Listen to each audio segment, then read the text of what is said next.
ఎట్లా అది తప్పని మనం నిర్ధారించగలుగుతాము? సరే, సెక్షన్లు ఇష్టం వచ్చినట్లు పెట్టడానికి ఏమన్నా రేవంత్ రెడ్డి గారు అడ్వకేట్ గా కోర్టులో కూర్చొని పెట్టలేదు కదా. అధికారులకు బాధ్యత అప్పచెప్పిండ్రు, దానికి ఒక అడ్వకేట్ కాదు.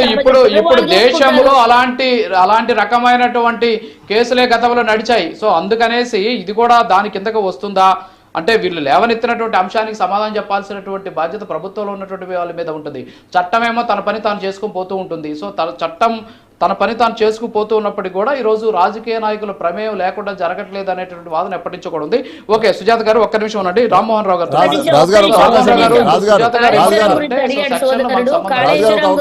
పోలీసులకు సంబంధించి చూసుకుంటారని చెప్తున్నారు. చెప్పండి సార్, రామ్మోహన్ రావు గారు ఒకసారి మాట్లాడండి. ఒక్క నిమిషం సుజాత్ గారు, రామ్మోహన్ రావు గారు రెస్పాండ్ ప్లీజ్. చెప్పదలుచుకున్నాను సార్. ఎందుకంటే అవినీతి నిరోధ చట్టం వేరు, మిగతా చట్టాలు వేరు. స్పష్టంగా దానిలో మాత్రమే పర్మిషన్ అవసరమని తీసుకున్నారు. సాంకేతిక అంశాల విషయానికి వస్తే ఎన్నికల కోడ్ అప్పుడు ఆన్గోయింగ్ పథకాలు ఆపమని ఎక్కడ లేదు, పెన్షన్ లాగలేదు. ప్రభుత్వం ఎట్లా అవుతుంది? ఎన్నికలు వచ్చినంత మాత్రాన మిగతా ప్రభుత్వ ఉద్యోగుల జీతభత్యాలు కూడా ఇవ్వాలి, ఆగుతాయా? ఆగాయి కదా. అందుకనే అప్పుడు రైతు బంధు కూడా ఇవ్వమని పర్మిషన్ తీసుకున్న తర్వాత హరీష్ రావు గారు ఒక మాట మీరు మాట్లాడి సిద్దిపేటలో ఏమన్నారంటే, రేపటి నుంచి అక్కడ డబ్బులు పడిపోతున్నాయి చూడండి అకౌంట్లలో అని 2 రోజులు పర్మిషన్ ఇచ్చింది ఎలక్షన్ కమిషన్. అప్పుడు ఆ మాట అనడం వల్ల అయిపోయింది. ఎందుకు చూసారా, ఎన్నికల ప్రచారానికి వాడుకుంటున్నారు ఈ డబ్బులు అన్నప్పుడు ఆగిపోయింది. అందుకనే ఎన్నికలకు కూడా అమల్లో ఉండగా ఏ పనులు జరగవద్దు, ముక్కు మూసుకొని కూర్చోవాలి, భోజనం కూడా చేయొద్దని ఎవరు చెప్పారు. కనుక ఆనాడు 54 కోట్ల రూపాయలు అటు మారడంలో ఆన్గోయింగ్ పథకం, అది ఆన్గోయింగ్ 4 ఏళ్లకు ఈ కార్ రేస్ మాట్లాడుకున్నారు. 4 ఏళ్లలో మొదటి ఏడు చేసిండ్రు, అక్కడ నష్టం వచ్చిందన్నారు. లీగల్ గానే డబ్బులు ఆడికి చేరకపోయింది అనుకోండి, అప్పుడు అవినీతి. చేరిన దానికి రిసీట్ లేదనుకోండి, అవినీతి అవుతుంది. 10 కోట్ల కంటే ఎక్కువ అంటే సాంకేతిక అంశాలు ఎక్కువ కనపడుతున్నాయి రాజు గారు. నాకు ఇక్కడ 10 కోట్ల కంటే ఎక్కువ ఇవ్వాలంటే ప్రభుత్వం అంటే ఎవరు?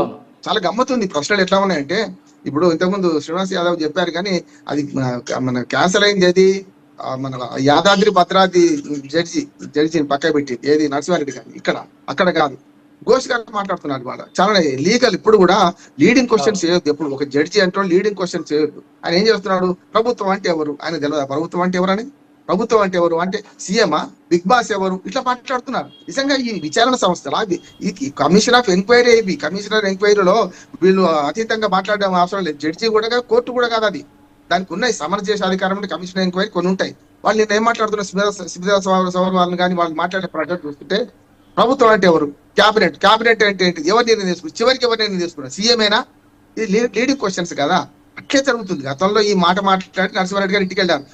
సుప్రీంకోర్టు మాట్లాడక ముందే నేను నరసింహారెడ్డి గారి మిత్రుడు, ఆయన ఈ తప్పు ప్రెస్ మీట్ పెట్టడం తప్పు అన్న అదే సంగతి సుప్రీంకోర్టు చెప్పింది. ఇక్కడ ఈ కేసుకు వస్తాను. ఈ కేసులో 3 సాంకేతిక పొరపాట్లు ఉన్నాయి. కరెక్టే, కలుసు జాతి గారితో ఏకీపిస్తున్నా. మూడు ఏంటంటే, మొట్టమొదటి సాంకేతిక పొరపాటు ఏదైతే ఎన్నికల కోడ్ అప్పుడు ఇది మారింది అంటున్నారు, ఇది డబ్బులు ట్రాన్స్ఫర్ అయింది అన్నట్టు. ఎన్నికల కోడ్ దీనికి వర్తించదు అంటున్నారు. రెండోది, రిజర్వ్ బ్యాంక్ అనుమతి లేకుండా బయటకు డబ్బులు పోయింది. దానికి 8 కోట్ల రూపాయలు ఫైన్ వేసిండ్రు. ఆ ఫైన్ కట్టాల్సింది ఏ ప్రభుత్వం అయినా సరే. చెప్తున్న వారసత్వంగా వచ్చిన ఆస్తులు అప్పులు రుణ అనుభవించినట్టే కొన్ని కేసులు కూడా ప్రభుత్వం తీసుకోవాలి. మూడోది ఏమంటున్నానంటే, ఏసీబీ కింద నమోదు చేయాలంటే కరప్షన్ జరిగినట్టు రుజువు ఉండాలి. అది 120B ఏమో కుట్ర కేసు, 420 ఏమో మోసం. ఈ 2 ఎక్కడ ప్రూవ్ కావాలి? డబ్బులు ఆడి చేరకపోతే మోసం అవుతుంది. డబ్బులు చేరడానికి ఇంకెవరైనా బినామీ ఉంటే కుట్ర అవుతుంది. ఇక్కడ 3 మీద కేసు పెట్టింది. ఉదాహరణకి ఏంటంటే, అసలు కేసు బయటకు వచ్చింది అరవింద్ కుమార్ గారితో. అరవింద్ కుమార్ గారు ఏం చేసిందంటే, కొత్తగా వచ్చిన ప్రభుత్వానికి లేఖ రాసినప్పుడు ఆయనే ఈ దానకిషోర్ రాలే ఒక లేఖ ఏం రాసిందంటే, సారిగా రేపు జనవరి మన ఫిబ్రవరిలో మనం చేయాల్సింది 23 ఫిబ్రవరిలో అయింది, 24లో పోయింది, మళ్ళీ 25లో మనం చేయాల్సింది. అంటే ఇప్పుడు మనం డబ్బులు కట్టాల్సి ఉన్నది, మరి ఏం చేద్దామని లెటర్ రాసింది. ఎవరికైనా తన చచ్చే మంది కనిపించాడు కదా. అరవింద్ కుమార్ గారు నిజంగా లోపం జరుగుతుంటే కప్పి పొడిచి సపరేట్ బయటకు పోయేటోడు కదా. ఆ లెటర్ రాసినాకనే మిగతా డబ్బులు కట్టాలి. మరి మళ్ళీ 3వ వాయిదా ఉన్నది, మనం కట్టలేదు.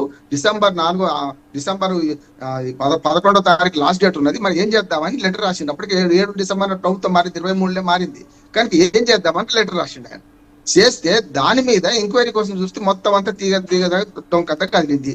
ఇక్కడేమంటున్నానంటే, ప్రభుత్వాలు శాశ్వతమైనప్పుడు, పార్టీలు శాశ్వతంగా అన్నప్పుడు, ఒక ప్రభుత్వం మారి ఇంకో ప్రభుత్వం వచ్చినప్పుడు ఏం జరిగింది కూడా కేటీఆర్ గారు నేను చెప్పాను.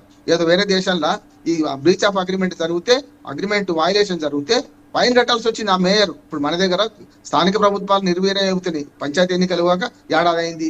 మున్సిపాలిటీ కూడా రేపు వచ్చే జనవరి అయిపోతున్నాయి.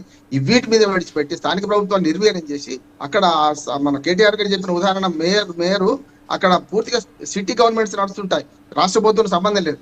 ఇక్కడ కూడా అంతే, మౌలిక వసతులు కల్పించే వరకే ఈ ప్రభుత్వం బాధ్యత, తెలంగాణ రాష్ట్ర ప్రభుత్వం బాధ్యత. అది కల్పించలేమన్నారు. ఇప్పుడు ఈ రేస్ మా క్యాన్సిల్ అయింది, మరి కేసు మళ్ళీ వాపసు తీసుకుంటారా? ఈ బ్రీచ్ ఆఫ్ అగ్రిమెంట్ కింద నోటీసులు వచ్చినాయి, మరి ఈ ప్రభుత్వం ఏం సమాధానం చెప్తుంది? ఇప్పుడు ఒక్క వర్షం విన్నాం సార్, నేను ఏమంటున్నా అంటే ఒక వైపే చూసినాం మనం, రెండో వైపు చెప్పాల్సిన బాధ్యత ప్రభుత్వం మీద ఉంది. ప్రభుత్వం ఏం చేయాలంటే ఈ కేసులో ఏసీబీ కిందకి ఎట్లా వస్తుంది దీన్ని, అట్లా ఈ డబ్బులు ఎక్కడ పోయినాయి, డబ్బులు పోతే ఏమైనా మాయమైనాయా, ఎవరికైనా డబ్బులు ముట్టినాయా, లేకపోతే ఎవరైనా దీన్ని మళ్ళీ బినామీగా వాడుకున్నారు. ఇప్పుడు A3 మీద ఆరోపణ అదే, ఏది రియల్ ఎస్టేట్ కోసం డబ్బులు మళ్లించిండ్రు అంటున్నారు. విదేశాలకు పోయిన డబ్బులు మళ్ళీ వెనక్కి వచ్చిన ఆధారం ఉండాలి కదా. అందుకని ఏపీ కేసు చెప్తుండ్రు రాజు గారు, ఏపీలో స్పష్టంగా ఏదైతే అప్పుడు కూడా ఆ స్కిల్ డెవలప్మెంట్ కార్పొరేషన్ 100 కోట్లు ఏం కాదు, చాలా చిన్నది అమౌంట్. ఆ అమౌంట్ ను వాళ్ళు మళ్ళీ చంద్రబాబు నాయుడు అకౌంట్లకి చేరినాయి చుట్టూ అని చెప్పడం వల్ల కేసు అయింది అక్కడ. ఇక్కడ ఆ డబ్బులు వెనక్కి వచ్చినాయా, రిసీట్ ఉంది కదా, వాళ్ళు పంపిరు, 2 సార్లు వచ్చినాయి, 3వ విడత పంపన్నారు. అందుకని ఏసీబీ దానికి రాదు. ఇది ఏమన్నా టెక్నికల్ లాచెస్ ఉన్నాయి, దాన్ని ఏం చేయాలంటే ప్రభుత్వం సవరించుకోవాలి.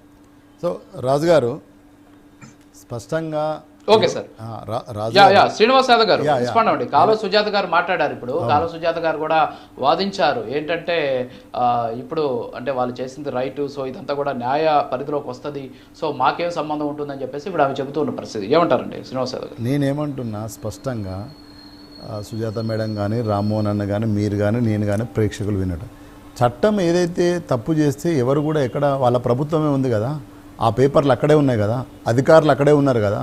ప్రభుత్వం మా ప్రజలు మాకు ప్రతిపక్ష హోదా ఇయ్యంగానే మేము అన్ని పేపర్లు కట్టుకొని బయటకు పోలే కదా. Document is there, any document recorded, minutes recorded, మీటింగులు రికార్డెడ్, ఎవ్రీథింగ్ అక్కడ ఉంది కదా. ఉన్నాక నువ్వు 1 సంవత్సరం అయింది, చెయ్యి, వద్దంటలేం. మేము ఎక్కడ కూడా భయపడతలేం. కాకపోతే మేమేమంటున్నాం, పాప మేడం గారు మా గురించి